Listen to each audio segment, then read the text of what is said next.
Are we ready to get started here? Yeah. Some of you didn't hear my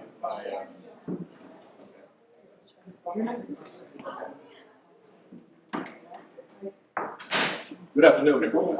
He's black. Glad to have you here. Story.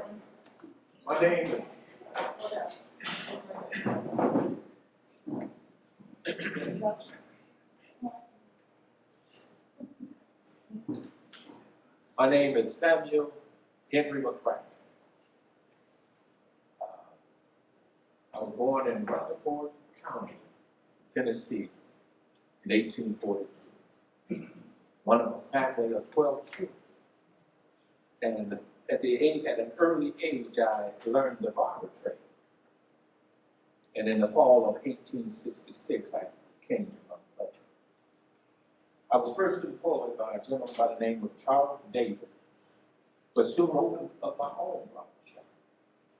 My shop was on the north side of the square. My shop was the headquarters of the leading and influential citizen of the city and of the country. And most of the prominent visitors to Mount Pleasant always stopped in the shop. I was always an outspoken man, not afraid to speak my mind and give my own opinion. Scotty, also in the city council meetings, and my comments were often written in the local newspapers.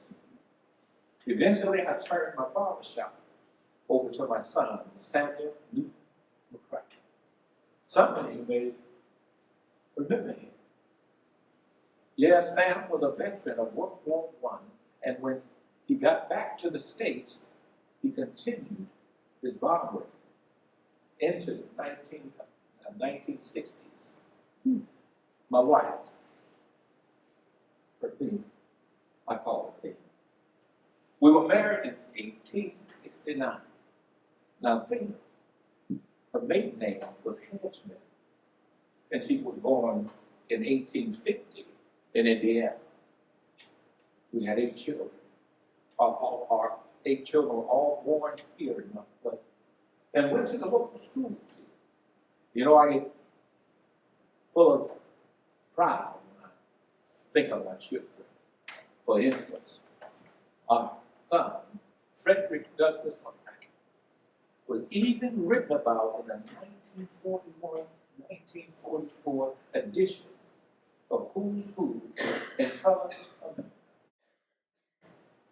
America. Fred worked in the developing of the town of Truxton, Virginia. It was built just for Negro workers at the Norfolk Navy Yards.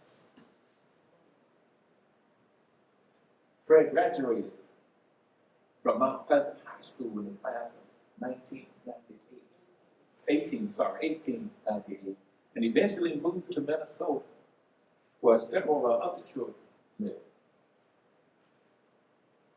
And for 50 years here, our family lived in a home on South Jackson Street, in a house I'm proud to say our home.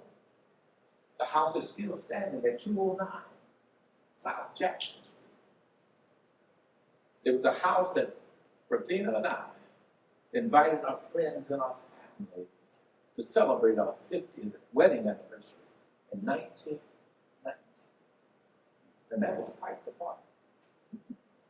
Well, I died on June 5th, 1925, at the age of 83, after the church service at the South AME Church. I was buried in the McCracken in the old city cemetery, alongside my daughter Mark, who died at 13 years old in 1886. I want to thank you all. Listen to the story. Listen to my life story. I appreciate you coming. Thank you very much.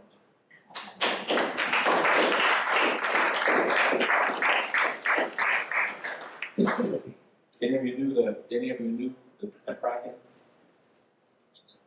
I had someone here earlier.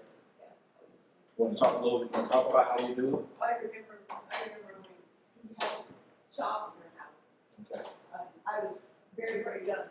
Okay. I remember that. Okay.